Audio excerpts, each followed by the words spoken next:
Thanks for tuning in to the Drive On podcast, where we are focused on giving hope and strength to the entire military community. Whether you're a veteran, active duty, guard, reserve, or a family member, this podcast will share inspirational stories and resources that are useful to you. I'm your host, Scott DeLucio, and now let's get on with the show. Everybody, welcome back to the Drive On podcast. Today, my guest is Lance Radford. Lance is currently serving in the U.S. Air Force, and prior to enlisting in the Air Force, he studied molecular biology at the University of Central Florida. Lance is here today to talk about his experiences, his podcast, The Warrior Monk, and living a balanced life. So, Lance, welcome to the show. Why don't you tell us a little bit about yourself and your background? Yeah, absolutely, Scott. Thanks for having me on the podcast. You were just on mine, and now I'm on yours. So it's cool to do this kind of podcast swap thing. It's one of my favorite things to do with fellow podcasters. Like you said, I'm an Air Force guy. I'm actually a reservist now. I switched over from active duty in January to being a weekend warrior. Like you said, before I went in the military, I was a quote unquote nerd. Graduated from the University of Central Florida with a degree in molecular biology all the way back in 2010. And I was just kind of one of those people that, like I guess a lot of American kids, told to go to college, get a degree, and then everything for you in life is going to be kind of sorted out. And I got about 3/4 of the way through my bachelor's degree and figured out I don't actually like what I'm doing. And I was kind of too close to the finish line to back out of it at that point. So I went and got finished up, and then I worked in the biotechnology industry for a year and just really felt a call to do something different with my life. No one else in my family had served in the military, but I just really felt a calling to do it. I wanted to do something to give back and to serve. And didn't really know exactly what I wanted to do. And of course, like a lot of people, I'm a why guy, and I'm a very analytical person with a science background. So I went through each branch and, kind of looking at the pluses and minuses of each. And I just ended up settling on the Air Force. Like most people will tell you, the quality of life and living in the Air Force is just a little bit better. And they have some really cool jobs in the Air Force too. So that's the direction I went. And I plan on only doing 4 years and, kind of doing my time and then getting out and using my GI Bill and continuing on with school or something of that nature. And 4 years turned into 9 and ended up being basically a whole nother career. And so I was a security forces guy. So for anybody who doesn't know, in the Air Force, security forces are basically our MPs. But the Air Force doesn't really have an infantry model, so we're pretty much the closest that we get. We get trained a lot of the small unit tactics, as well as heavy weaponry, and of course marksmanship with the M4 and sidearms and things of that nature. So any airbase you go to in the world, there's a defender there sitting at the gate or right in patrol along the flight line or along the base's fence line, standing guard as sentry. And then the last 5 years of my active duty time, I really was fortunate to spend time in the Air Force Special Operations community, which I worked in the Dagger teams, deployed aircraft ground response element, and became a Dagger team leader. And we basically work a small 2 to 5 man teams to provide mobile security element for our Air Force assets, whether that be the actual aircraft or our air crews and pilots in some of the more shady parts of the world. So I had a lot of fun doing that the last 5 years. And like I said, now transitioned over to being a reservist. So that's kind of my last decade and a half of my life in a nutshell. Nice. You mentioned you were a bit of a nerd before joining the military, and with a degree in a science degree and things like that. But having gone to college myself for accounting, I kind of feel your pain there. Yeah. And when I joined the military, I enlisted despite already having a college degree, just like you there, and I'm oddly satisfied, I think, that I'm not the only one out there who made that decision, to enlist after graduating with a college degree. So what led you to enlist versus becoming an officer? Yeah, that is a good question, and much to the dismay of my parents, I really was insistent on enlisting, and the reason really for that at its core was I just didn't really understand. I wanted to lead. I want to get the chance to lead people. I think that was one of the skill sets that I've developed the most since being in the military. And having the opportunity to do that has been one of the joys of being in the military as a non-commissioned officer. But the thing I really didn't get is, how do you expect, warriors who've been at it for 5, 10, 15 years to respect a lieutenant? Someone who's just got no life experience outside of college. How do you really expect them to respect that person and to let them lead? And of course, I didn't really, like I said, I'm not from a military family, so I didn't really understand culturally how being a lieutenant works. Mhm.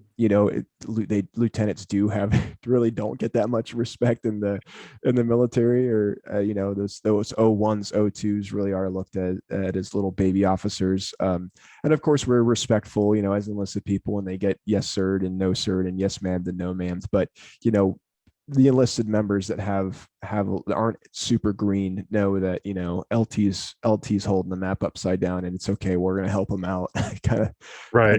kind of thing. But that was really at the core of it. It was like I really wanted to get experience, and I'm not afraid of like blue collar work ethic. Like I said, being a nerd, yes, but I'm just one of those people who's not afraid to get my hands dirty or get my feet wet. And I had plans to commission, and who knows? I don't know where I'm still young enough where I could still kind of commission and serve as an officer within the reserves. That may or may not be in my future. But I've loved my time as an enlisted person. I mean, we really do have more fun, whether it's getting more time on the range. Just I didn't want to fly a desk, and that's what a lot of the officers do in the Air Force. Even our pilots at certain point, get pulled out of the cockpit and put behind, like I said, flying a desk. So that's been the real motivation for it. Yeah, and I was actually waiting for you to fill us all in on how the O1s, O2s do get respect, but I think you hit the nail on the head that they are treated like the little kids Yeah, in the military. I think that's probably across all the branches. yeah, And anyway, so it's definitely interesting, and you're right. Like when you before you get into the military and are exposed to that culture, you don't really understand. You think that the officers are placed on this elevated status and that they're on this untouchable kind of pedestal or whatever, but it's not necessarily true. Like they're people like everyone else, and that's right. they make mistakes, and especially when they're you know fresh out of college, they don't know anything really, Yeah, other than what they've learned in the classroom, which is not yeah, really all that relevant a lot of the time. So, yeah. um, And there's exceptions so out there too. I've met some lieutenants that were prior enlisted. There for there sure, there are out there, but those biases, those stigmas about the lieutenant, they exist for a yeah, reason. right, yeah. I mean, there was a guy that I served with, and he he was on his way to OCS, and something happened. He didn't end up going there, but we always called him Sir, and he was a E4, and we all just always called him Sir just to like kind of get under his skin, because we knew that like that was his mind was in that direction, but he was like, Yeah. no way, I don't even. He's like, I don't even want to get promoted to E5. I'll stay at E4 for the rest of my career. I don't care. Like Yeah. I'm not going any further than this. Uh, so it's kind of funny, but Yeah. um, so Warrior Monk podcast, where did that name come from, and how what is kind of uh, the thought process behind all of that, and where'd you come up with all of it? Yeah, absolutely. I mean, I can't take credit for it being, a really original thing. We talked about on my podcast, the term, and a lot of people obviously are going to think of General Mattis, him having that nickname for being the warrior monk. But for me, I decided to really open up this path for myself when I just was having a really tough time while in the military, and I came back from Afghanistan, and I was going through a divorce, and I didn't really know what I was going to do with myself. I had the same week that my ex-wife notified me that she wanted a divorce. The Air Force said, "You're moving to Minot, North Dakota," which is about 15 hours away from my closest family members. And it just seemed like everything for me was going in like kind of the wrong direction. Um, and I was fortunate enough that I didn't have enough time on my contract to be forced to move. And so I decided like this was going to be a transition point for me to step away from the active duty side of the military. And I just knew so many, for me, that was like a horrifying thing, right? And we're looking at 9 years now of being active duty, and I have been pouring a lot into my lifestyle as a military member, working in the Air Force Special Operations, which is where I really wanted to be from day one, stepping into the military. It's like somehow I want to work within the special operations community. And it wasn't even so much about doing the sexy stuff like the jumping out of planes and the night vision goggles and shooting guns with suppressors and all that kind of stuff. For me, it was working with high caliber people. That's like one of the most important things for me, is like being able to work in an environment where the people around me are actually better and they're pushing me to try to be a better person, right? Like I need to keep up with these people around me. Like I'm working with the best of the best type of thing. And I've worked with that community, whether it's been our Air Force Special Tactics guys that I've worked with, some, or our aviators that are like world renowned, like talking about dudes who can, and dudettes that can land on a dirt strip runway in the middle of nowhere under NVGs, on sometimes minimal sleep, or whatever the conditions are. But Right. so getting to work in that community was amazing. But for me, like realizing I was going to transition away from this, a lot of for us veterans, transitioning away is like an identity thing. And I was like, well, what am I, how am I going to keep this part of me alive, but also work on transitioning? And the life lesson for me had been kind of just going down one path too hard or the other and not finding the balance. Like I said, before coming to the military, I was super sucked into the science world, and that kind of became really my identity. And I was not physical at all. Like me trying to train up to do my first PT test and get into the Air Force was actually like super daunting for me. I'm in really good shape now. Once I kind of learned the pieces of it, I've done well with my physicality, but man, getting there after just 4 years of college of like eating ramen and staring at a computer screen and pipetting cells up and down. I wasn't a physical specimen or anything like that, getting ready for it. Right. And then transitioning now, think about 10 years down the road, and I'm been in the military and kind of devoted everything I was into being a warrior. I realized that my fault has been in not learning to keep a balance between the two. And that's really where the premise of the Word podcast came from, is like, well, let's have conversations with people about bringing your life into balance and not going so far down the road one way or another, not really letting yourself absolve completely into only one aspect of yourself. And the premise of the show, the kind of the tagline of the show, of the podcast, is personal growth through balance. And that's really what it's all about. Sometimes you got to be a warrior, but sometimes you got to be a monk too. And you got to kind of go personally seeking some of these things to help shape and mold and grow these different aspects of the self.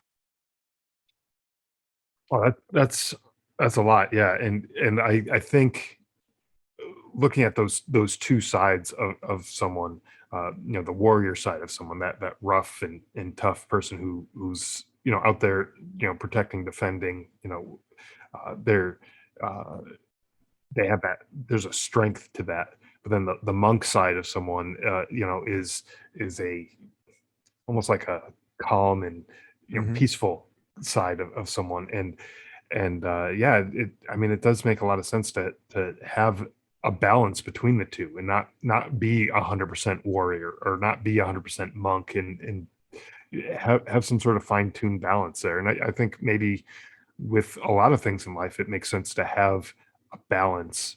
um you know everyone likes to indulge in one thing or another, whether it's Right. a sweet, or an alcoholic beverage, or something along those lines. But if you're all about that all the time, it's not going to be a good situation for you. And Absolutely. having a balance between that and something else, or it's just a good way to live your life. So you know what is it that you're doing through the podcast, through everything that you're doing with helping other people live a balanced life? Like, what kind of conversations are we talking about? Yeah, absolutely. I mean, the truth is the premise of the show doesn't really, I mean, I love the veteran community and I've had a bunch of veteran guests on the show. But the show is really about me talking, having conversations with the people. I've done one introduction episode that was just me. So if you listen to the podcast, it's not just me telling you how this is the way to live a balanced life. It's really me trying to go out and talk to subject matter experts and people who've gone there and done that kind of thing. And it's been a learning process for me too. I'm going to be perfectly honest. It's like the best part, regardless of anybody listening, has been in part of my own personal growth and in having conversations with people and networking and things of that nature. But I think I've had a lot of friends. Most of the people that listen to my podcast right now are friends and fellow coworkers and stuff that have given me great feedback on who I reach out to. And I've had anywhere from veteran nonprofit groups to dietitians, to people who work in the neuroscience field. So really, like, there's not kind of any one topic that we have people on the podcast to talk about. I'm in the middle right now of doing a neuroscience and psychology kind of mini series where I'm doing four episodes of the podcast really dedicated to things like tactical psychology for military and first responders, and kind of how to pretty much psychologically prep yourself for things like running into the what if situations that it's kind of like, it's not a matter of if it's going to happen, but when. And then we've recently, I also had a neuroscience researcher who helps people through neurofeedback. And his whole thing is like, helping people basically brain coach and get your brain back on track if you've been struggling with certain things, whether it be addiction or excessive use of things, as well as just kind of personal performance. You just want to be the best better version of yourself. There's certain kind of games you can play through neurofeedback to kind of exercise your brain and get your brain better. And I'm going to be having another neurophysiologist, Doc Pate, later on the podcast this month, who's works specifically with post-traumatic stress patients. And she's, does everything from doing science research to getting involved in psychedelic therapy for veterans who've, had a lot of hard, difficult trials trying to get through the process of coping and, healing through post-traumatic stress. So that just kind of gives you a little sample of some of the stuff that we've talked about on the podcast so far.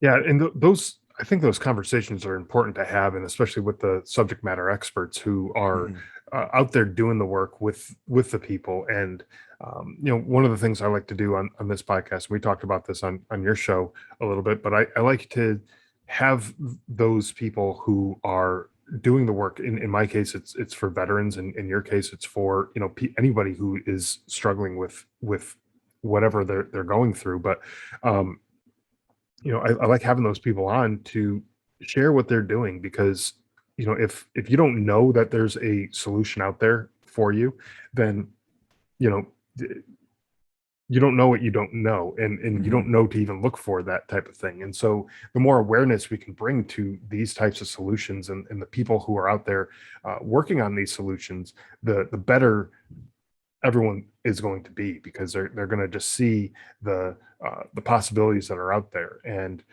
maybe it's not even somebody who is struggling with someone, but maybe it's another peer in that community, another psychologist or something who's learning about what this other psychologist is doing to help PTSD or something like that. And then maybe that sparks an idea in their head to try something else that's kind of along those lines, and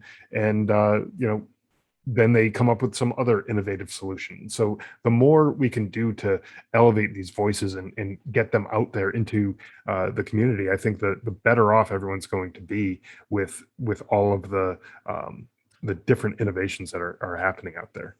Yeah, and I love how you use the word solutions too, because I mean my website's called Warrior Monk Solutions, and the reason for that is like there is a solution that may be warrior oriented or monk oriented. And even just for me being a Y guy and having a science kind of background before going to the military, I look hard into the science thing. And it's not just about talking and having these conversations on podcasts, but I really, it's very close to me and near and dear to me to do mentorship and coaching with people And one of those things is, through physicality. I'm a certified strength and conditioning coach, and I love working with people on their physicality. And there's so many benefits just besides getting fit or getting strong to our physicality, especially right now in a time and place in the world where American culture is, losing physicality, right? We have the highest obesity rates and some of the worst personal health that we've ever seen, in a generation. It's mostly due to lifestyle habits. And then in breathing too. And I say breathing, like, what do you mean breathing? But there's so much you can do with breath work, and it's really the gateway to starting meditation. And got my performance breathing certification through XPT, and what that basically means is like learning kind of aspects of how you can use the breath to control your nervous system between the sympathetic and parasympathetic, pretty much bridge the gap between those systems. And you can use your breath to either get yourself revved up and ready to go handle something big in life, or you can use your breath to down regulate and get yourself calmed down and ready to go to sleep after a busy day. So these are just kind of some of the things that I've learned through my life lessons that I try to pass on to other people through coaching. Yeah, and that's an important thing to have too. That ability to uh, turn yourself up or down, Mhm. when the situation dictates. And I know there's a lot of people who struggle with getting a good night's sleep, Yep. and being able to calm yourself down and bring yourself back down to a decent level is, I don't know, it seems like it should just be easy to do. But there's, I mean, I know I struggled with insomnia for quite a while, and it was just a difficult thing to figure out. And that type of work is definitely needed. And some people may not necessarily understand that it can have such a big impact on them, but it it really can. And it's I think an important thing that we do in getting the overall health aspect looked at. Absolutely. And that then it comes back to the whole concept of warrior monk and that duality piece, right? You can train as hard as you want to in the gym, or, hitting the weights, stacking on the miles if you're an endurance athlete. But if you're not putting in the time for your rest and recovery and your nutrition, your hydration, it doesn't matter. At a certain point, you're going to hit really a wall, and you're going to get injured, and you're going to overtrain. So those things are so important, and they've been life lessons for me too, because I've been that 22-year-old that said, well, I can eat like crap. I can go out and have too many beers, and not pay the repercussions for it. And you can get away with it for a little bit in your 20s, but by the time you get into your 30s, especially maybe 40s or 50s, if you're looking at longevity and good quality of life, you really do Yeah. have to add the balance in. And I love helping educate people on it.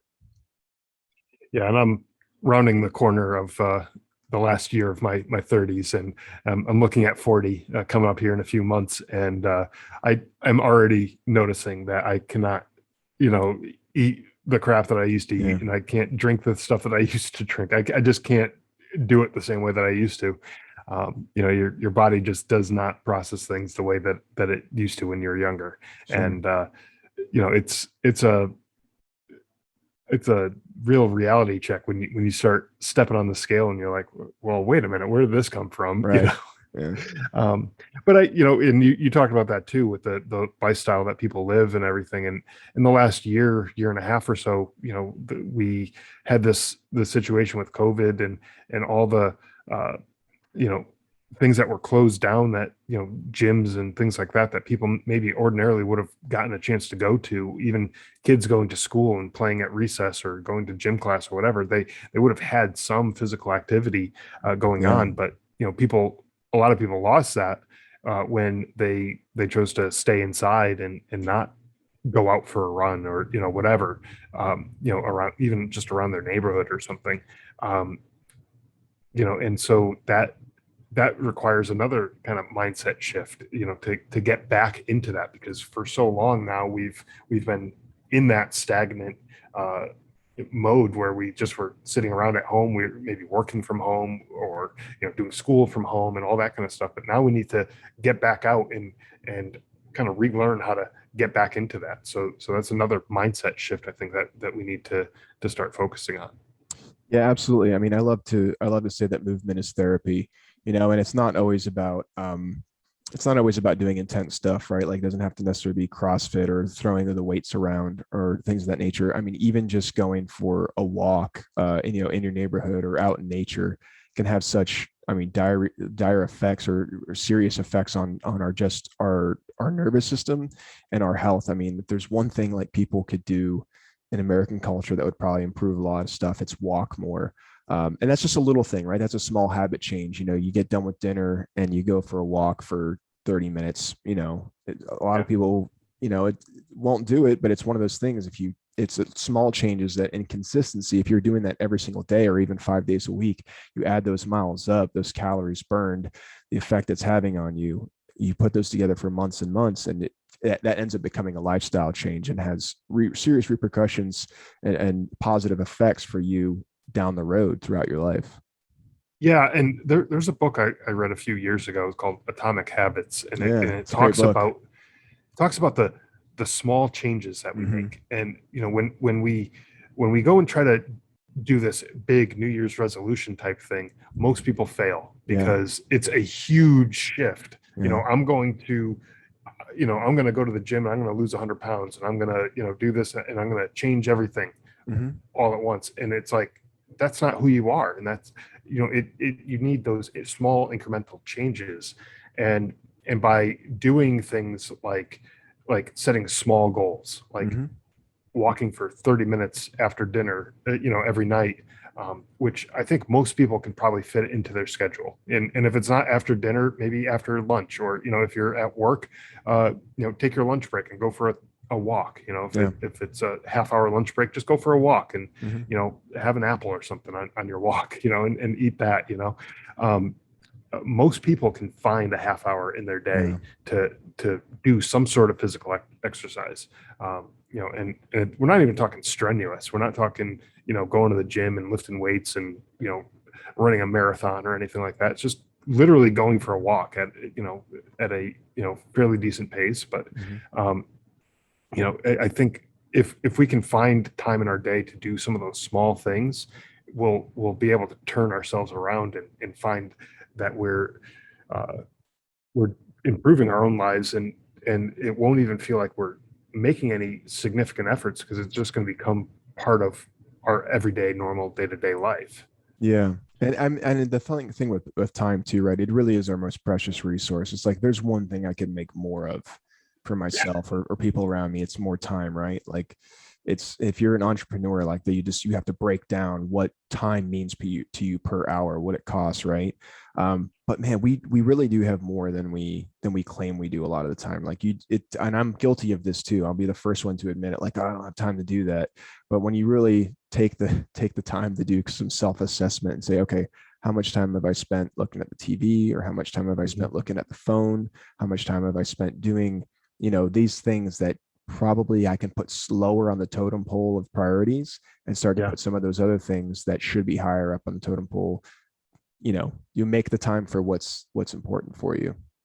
Right. And when whatever you focus on is going to become the thing that you are going to be good at. And if Mm-hmm. procrastinating and wasting time on, like you said, staring at the phone or the television or whatever, Yeah. you're going to become great at that. But who cares? Mm-hmm. Like it's not anything that anyone's going to be like, oh my gosh, you spent an hour on Instagram today. Wow, you've accomplished so much. No, Right. but when you go for a half hour walk around your neighborhood and you do that consistently and you start losing weight and you start getting healthier and more energetic and all that kind of stuff, people start to notice that, and like that's something you can be proud of. Yeah. And so you have a choice. And I mean, I always say that life is your life is the sum of all the choices that you made and all the experiences that have happened to you. And so if you are making bad decisions and you're wasting your time, well, that's going to be reflected later on in life, where you're not going to have the improvements that you would have liked to have had. Mm-hmm. um and you're going to just slip all that time past you. But the good thing is, if assuming we're still here, we still have time, and so Yeah. we can get started now. And we can take those first steps literally and figuratively, and we can become a better version of ourselves. And I challenge everyone. I think this is something that everyone can do. If you look at your phone in the settings and look at the apps that you have on your phone, a lot of times it'll list like the average amount of time or the amount of time that each app has been used over the last day or week or whatever. Right. Look at that and just realize how much time you've wasted on Facebook or Instagram or whatever. Mhm. um, TikTok, who knows, whatever. you know you'll probably be like, holy crap, I've wasted a lot of time, and I could have been doing so many better things with that time. Yeah. And one of the things that I found in my own life that has helped, and maybe this will help other people, is there's a on my phone, anyways. I have an Android, but there's something called a focused mode, and uh, you can select several apps, whatever apps that you want, and during certain times of the day, you can't access them. So maybe it's all your social media apps, and if you Mm. click on them, it's going to say you're in focus mode. And you can. There's a way you can turn it off if you really need to get access to it, um, but it's just a reminder. It's like, hey, put this phone down and go do the thing that you're supposed to Yeah. be doing instead of focusing on this crap that you don't really need to do.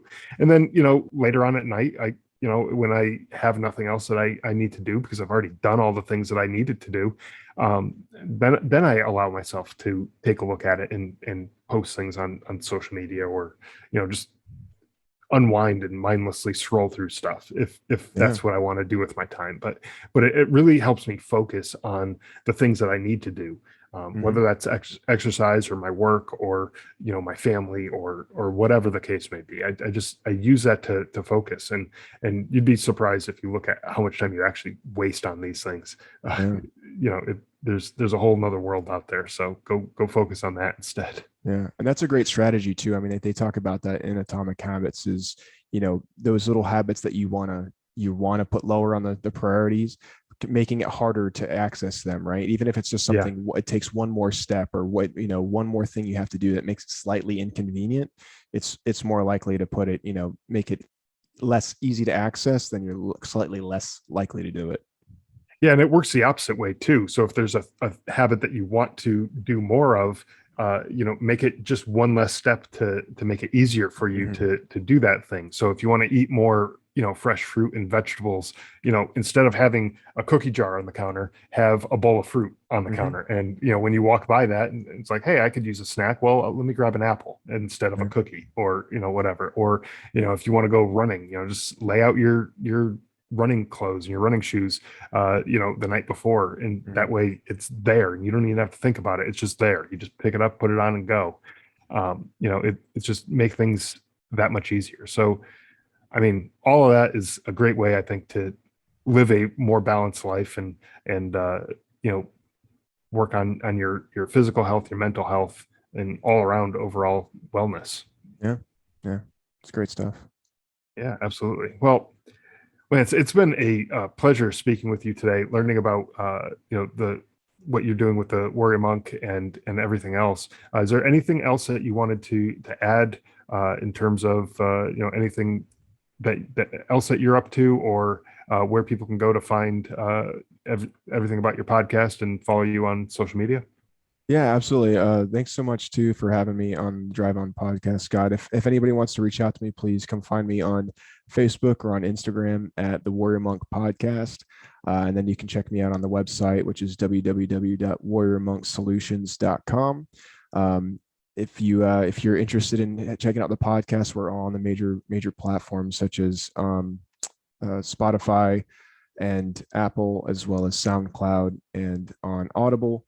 And I also have a Patreon too. If you decide to start listening to the podcast and you like the direction it's going, I do appreciate support. We've got some cool individual merchandise right now for anybody that signs up for the Patreon. We got morale patches and T-shirts and things of that nature. If anybody wants to help support the podcast moving forward as well. Yeah, and I'll have links to all of this in the show notes too. So I really do encourage everyone to go check out the Warrior Monk, sign up for the Patreon, and get some of those cool patches, stickers, and things like that, and help support everything that Lance is doing with the Warrior Monk. So again, thank you for joining me and sharing your story and everything that you're doing. Really do appreciate your time and having you on. Absolutely, Scott. Thanks again for having me. You bet. Thanks for listening to the Drive On Podcast. If you want to check out more episodes or learn more about the show, you can visit our website, driveonpodcast.com. We're also on Instagram, Facebook, Twitter, LinkedIn, and YouTube at Drive On Podcast.